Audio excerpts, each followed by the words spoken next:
So let's do another video sample. Got another video sample going. All right. So I believe this thing is recording at 4K 60 frames per second. So I may have to just check the settings just to make sure it is. But I'm pretty sure it probably is. And that's one thing that there's a couple of things about Apple's camera which I really wish they do. Number one, when you're using iMovie, I really don't like the fact that if you're using an iMovie, that there's no way to set a switch that says do not disturb. Because the problem is, if anything occupies the screen, iPhone iMovie will automatically stop processing the video.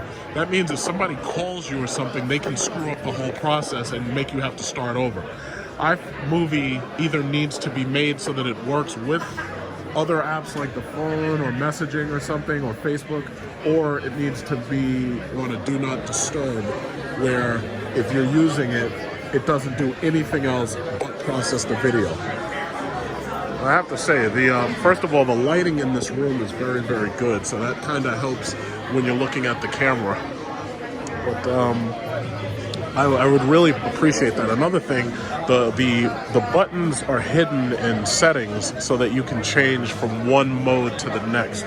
And I wish they would change that and make it so that right in the camera app that you could easily see that you are in, 1080p, 4K, or 720. Like, they should make it easier to change it. If they would do that, it would definitely make the camera app a lot easier to use.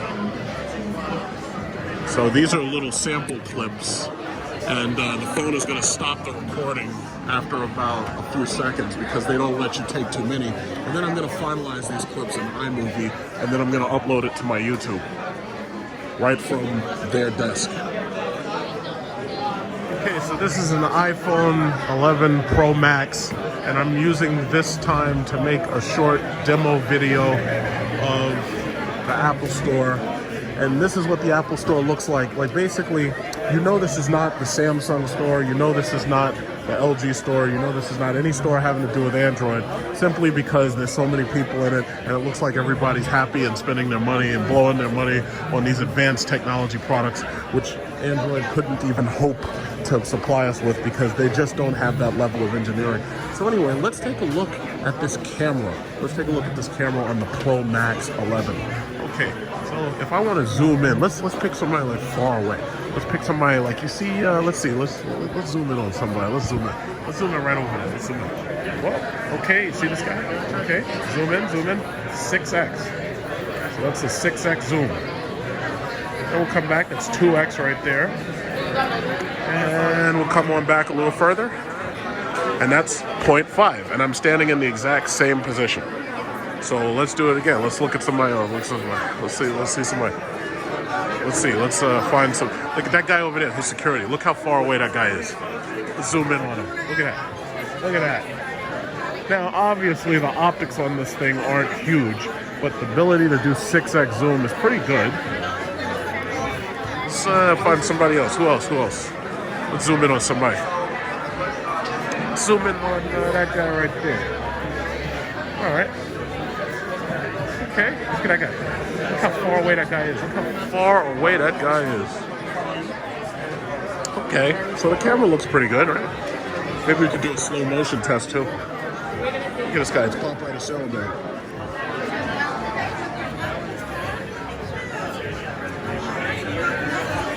That's 6x. That last video was at 1080p 30 frames per second. So what I've done is I've changed it to 1080p 60 frames per second. And you probably are going to notice that it's a little bit smoother.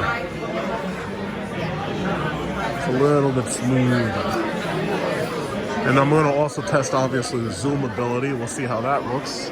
Look at all these people, man. Samsung, they don't know how to sell anything. It's like the Note 8, Note 10, nobody cares about that stuff.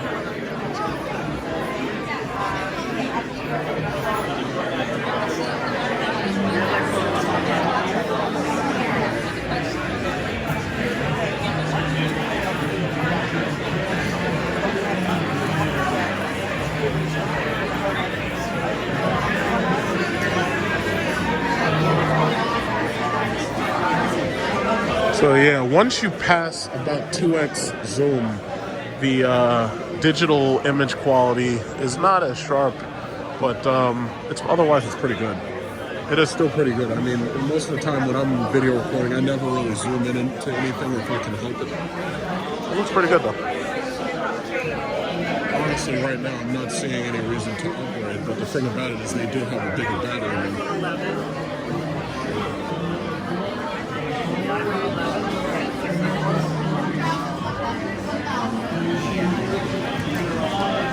This is 4K 60 frames per second, and this is the absolute highest image quality.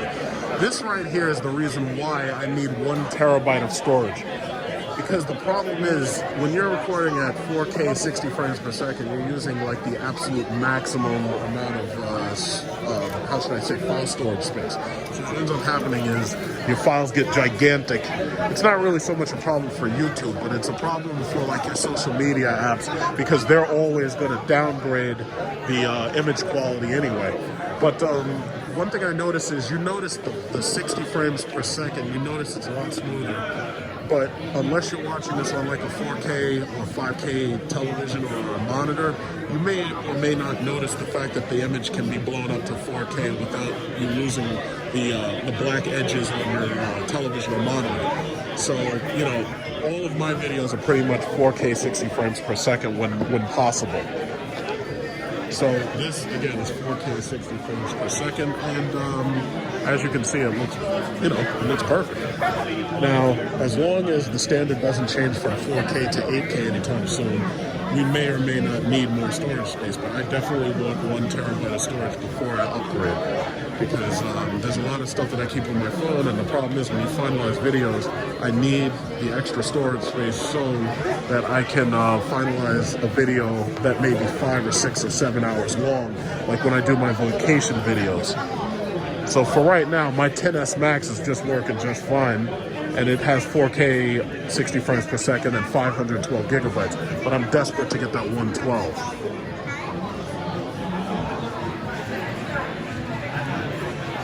I also notice you can only zoom up to 3x. You can't zoom up to 6x if you're in 4K mode.